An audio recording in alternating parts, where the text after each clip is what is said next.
Good afternoon दोस्तों, लक्ष्य star academy में आप सबका स्वागत है।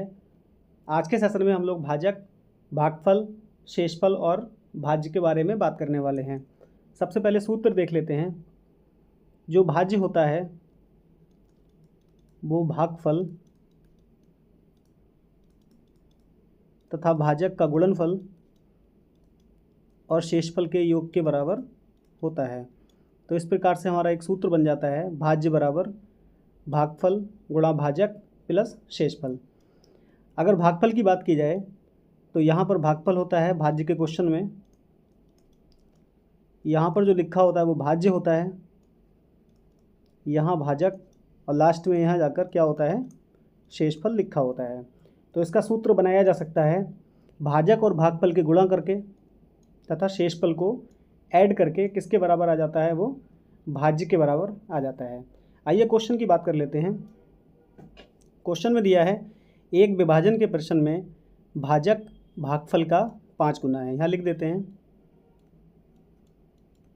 भाजक भागफल का कितना गुना है, 5 गुना, तथा शेषफल का कितने गुना है, 4 गुना।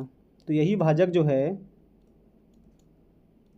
वो शेषफल का कितने गुना है, 4 गुना। आगे क्वेश्चन में दिया है यदि शेषफल 5 है तो भाज्य कितना होगा।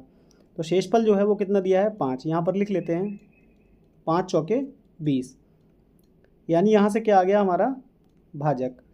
चूँकि हमको जो आंसर निकालना है वो भाज्य का निकालना है, तो भाज्य को निकालने के लिए हमको भागफल, भाजक और शेषफल तीनों ही जो संख्याएं हमारी वो ज्ञात होनी चाहिए। शेषफल हमको ऑलरेडी दिया है, भाजक हमको मिल चुका है। अब हम क्या ज्ञात कर लेते हैं, भागफल। भागफल को ज्ञात करने के लिए हमको इस समीकरण को यहाँ लाना पड़ेगा, जहाँ कितना दिया है, भाजक बराबर भागफल गुणा 5। भाजक कितना दिया है, 20 इक्वल टू भागफल और इनटू में कितना दिया है, 5। तो 5 का भाग कर लेंगे, 4 बार चला जाएगा और यहाँ से इस तरीके से हम लोग भागफल को निकाल पाएंगे, जो कि कितना आ जाएगा, 4। शेषफल हमको ऑलरेडी कितना दिया है, 5। सूत्र को लगा लेते हैं। यहाँ से दिया है हमको भाज्य बराबर भाजक गुणा भागफल प्लस शेषफल। लगा लेते हैं। भाजक दिया है हमको कितना, 20, भागफल दिया है 4 और शेषफल कितना दिया है यहाँ से, 5। तो 20 चौका करेंगे तो 80 हो जाएगा और प्लस 5 कितना हो जाएगा हमारा, 85। यही हमारा राइट आंसर हो जाएगा। Next question. क्वेश्चन में दिया है विभाजन के किसी प्रश्न में भाजक भागफल का 4 गुना है। जो भाजक है वो भागफल का कितना गुना दिया है, 4 गुना। आगे बात कर रहा है तथा शेषफल का 3 गुना है। शेषफल का कितना गुना है, 3, यानी यही जो भाजक है वो शेषफल का 3 गुना है। क्वेश्चन में आगे दिया है यदि शेषफल 4 है तो भाज्य कितना होगा। शेषफल 4 है तो वो रख लेते हैं यहाँ पे, 4 3 कितना हो जाएगा, 12, यानी भाजक कितना मिल जाएगा यहाँ से, 12। तो एक संख्या भाजक हमको मिल चुकी है, शेषफल ऑलरेडी हमको 4 दिया है। अब हम बात कर लेते हैं किसकी, भागफल की। तो इस समीकरण को उठा लेते हैं यहाँ से, भाजक इक्वल टू भागफल इंटू 4। तो भागफल 12 रख लेते हैं यहाँ से, 12 इक्वल टू में भागफल गुणा 4, 4 से भाग कर लेंगे तो भागफल कितना आ जाएगा यहाँ से, 3। तो इस प्रकार से तीनों संख्याएं हमको प्राप्त हो जाती हैं। भागफल प्राप्त हो जाता है, भाजक ऑलरेडी 12 मिल चुका है और शेषफल हमको ऑलरेडी 4 दिया है। तो फॉर्मूला लगा लेते हैं, भाज्य इक्वल टू भाजक गुणा भागफल प्लस शेषफल। इनकी वैल्यूज़ को पुट कर लेते हैं। भाजक दिया है 12, भागफल दिया है 3 और शेषफल हमारा कितना दिया है, 4। तो 12 3 36 प्लस 4 कितना हो जाएगा, 40। यही 40 हमारा राइट आंसर हो जाएगा। Next question. क्वेश्चन में दिया है भाजक भागफल का 25 गुना है। भाजक भागफल का 25 गुना है। आगे बात कर रहे हैं शेषफल का 5 गुना है। शेषफल का 5 गुना है।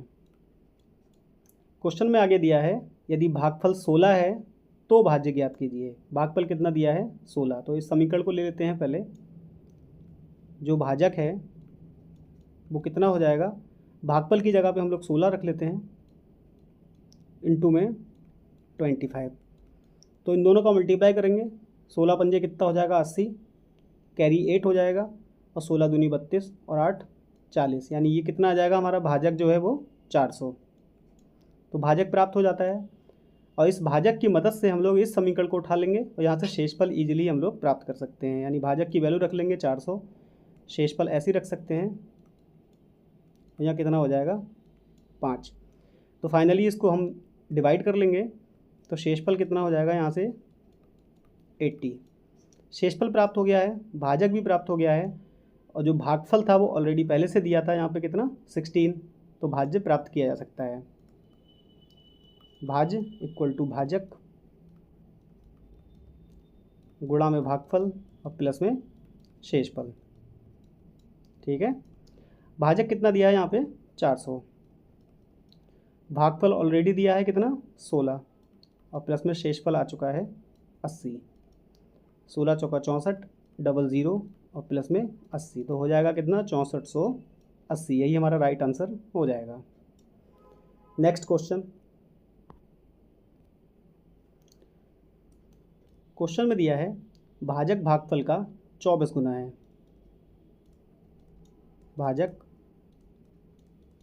भागफल का कितने गुना है 24 गुना। आगे बात कर रहे हैं शेषफल का कितना गुना है 8 गुना। जो भाजक है वो शेषफल का 8 गुना है। यदि भागफल 18 है तो लाभांश ज्ञात कीजिए। तो यहाँ से फिर उठा लेते हैं इसको, भागफल कितना है 18, तो भाजक कितना प्राप्त हो जाएगा हमको 18 गुणा 24। 18 का पहाड़ा पर लेते हैं 24 में, 18 चौक 72, कैरी 7 आ जाएगा, 18 दूनी 36 और 7 43, 432 प्राप्त हो जाएगा यहाँ पे क्या भाजक। तो भाजक प्राप्त हो गया हमको, भागफल ऑलरेडी 18 दिया है। इस समीकरण की मदद से शेषफल प्राप्त किया जा सकता है। तो भाजक 432 पहले से प्राप्त हुआ है, इक्वल टू शेषफल इंटू 8। 8 से भाग कर लेंगे, 8 पंजे 40, 3 और 2 32, यानी 8 चौक 32। शेषफल कितना आ जाएगा 54। फार्मूला लगा लेते हैं, भाज्य इक्वल टू भाजक गुणा भागफल प्लस शेषफल। भाजक दिया है हमको कितना 432, भागफल दिया है 18 और प्लस में शेषफल कितना है 54। तो इनको मल्टीप्लाई कर लेते हैं, 18 दूनी 36, कैरी 3 आ जाएगा, 18 तियाँ कितना हो जाएगा 54, 18 तियाँ 54 और 3 57 हो जाएगा, कैरी 5, 18 चौक 72 और 5 77, और प्लस में 54 को ऐड कर देते हैं, 6 और 4 10, कैरी 1 आ जाएगा, 7 और 5 12 और 1 13, कैरी फिर से 1 आ जाएगा, और 77 और 1 78, 7830 जो है हमारा राइट आंसर हो जाएगा। इस प्रकार से हम कह सकते हैं कि जो फॉर्मूला बेस्ड क्वेश्चन है वो यहाँ से कंप्लीट हो जाते हैं।